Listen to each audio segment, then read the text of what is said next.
नमस्कार दोस्तों। आज अपन देखेंगे BFS का प्रोग्राम। BFS का मतलब होता है ब्रीथ फर्स्ट सर्च। ये क्या करता है? ये डाटा स्ट्रक्चर यूज करता है क्यू। स्टार्टिंग से अपन देखते हैं। सबसे पहले इसने hashtag include IO stream use किया, जो कि यूज होता है इनपुट आउटपुट के लिए। उसके बाद यूजिंग नेम स्पेस एसटीडी, इसमें क्या होता है सी आउट लिखने की बार बार को ज़रूरत नहीं पड़ती है।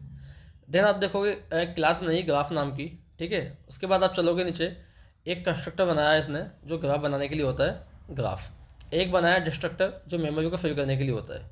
एक बनाया एड एज जो दो वर्टेक्स के बीच एज को ऐड करने के लिए होता है। एक बनाया BFS जो ट्रेवर्सल करने के लिए काम आता है यहाँ पर, ठीक है। अपन आगे चलते हैं, ठीक है। उसके बाद आप देखोगे यहाँ पर कि इसने क्या किया है। उसके बाद यहाँ देखोगे आप एक int vertices, int edge matrix और बुल विजिटेड लिया इसने। वर्टिसेस जो होता है वो होता है टोटल वर्टेक्स को लिए, एडजेसेंट मैट्रिक्स ग्राफ स्टोर करने के लिए, और विजिटेड होता है यहाँ पर वर्टेक्स विजिट हो चुका इसलिए। देन उसके बाद देखोगे void enqueue, int dequeue, bool is Q empty. इसके अंदर अपन लगाएंगे फीफो। फीफो का मतलब होता है first in first out. In Q का मतलब है एलिमेंट क्यू में डालने के लिए, डी क्यू का मतलब है एलिमेंट क्यू से निकालने के लिए, और इस क्यू एम टी का मतलब है कि क्यू खाली है या नहीं ये चेक करने के लिए होता है। देन उसके बाद हम यहाँ तक आ गए, ठीक है। उसके बाद आप आगे देखोगे यहाँ पर कि ग्राफ इंट वर्टिसेस, इसमें क्या है वर्टेक्स की वैल्यू सेट की जाती है। एडजेसेंसी मैट्रिक्स के लिए डायनामिक मेमोरी एलोकेट होती है। मैट्रिक्स के सब एलिमेंट को जीरो से इनिशियलाइज किया जाता है। जीरो का मतलब होता है कि एज नहीं है यहाँ पर। Visited equal to new bool vertices, इसका मतलब यहाँ पर क्या है मैं आपको बताता हूँ। ये BFS में काम आता है ताकि कोई वर्टेक्स दोबारा विजिट ना हो।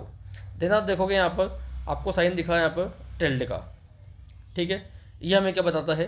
ये हमें बताएगा कि एडजेसेंसी मैट्रिक्स की मेमोरी फ्री होती है विजिटेड एवे डिलीट करने के लिए।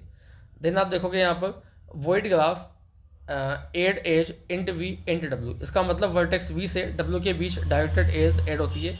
एक का मतलब होता है एज एग्जिस्ट करती है। उसके बाद आप देखोगे वॉइड ग्राफ इन क्यू, इसमें क्यू से वियर पर नया एलिमेंट ऐड करता है यहाँ पर। देन आप देखोगे यहाँ पर int graph D Q, Q के फ्रंट से एलिमेंट निकाल के रिटर्न करता है। उसके बाद आप देखोगे नीचे वॉइड ग्राफ, इसमें क्या होगा यहीं से BFS ट्रेवर्सल स्टार्ट होता है। Then int Q int front, इसमें क्या होगा BFS के लिए क्यू बनाई जाती है फ्रंट ज़ीरो रियर -1 मतलब क्यू अभी एम्प्टी है। देन आप देखोगे int I equal to zero, इसका मतलब हो जाएगा यहाँ पर सभी वर्टेक्स को पहले से अनविजिटेड मार्क किया जाता है। यहाँ पर विजिटेड के अंदर आप देखोगे यहाँ पर कि विजिटेड मार्क किया जाता है, क्यू में डाल दिया जाता है यहाँ पर। देन वाइल अपन ने एक यहाँ पर लूप लिया है, जब तक क्यू एम्प्टी नहीं होता BFS चलता रहता है। देन इंट करंट वर्टेक्स देखोगे।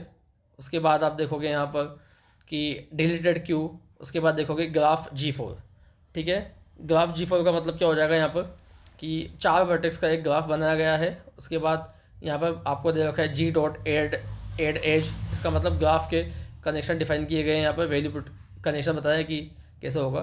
फिर BFS G डॉट BFS 2, इसमें BFS ट्रेवर्सल वर्टेक्स 2 से स्टार्ट होती है और आपका यहाँ पर प्रोग्राम ख़त्म हो जाएगा। Thank you.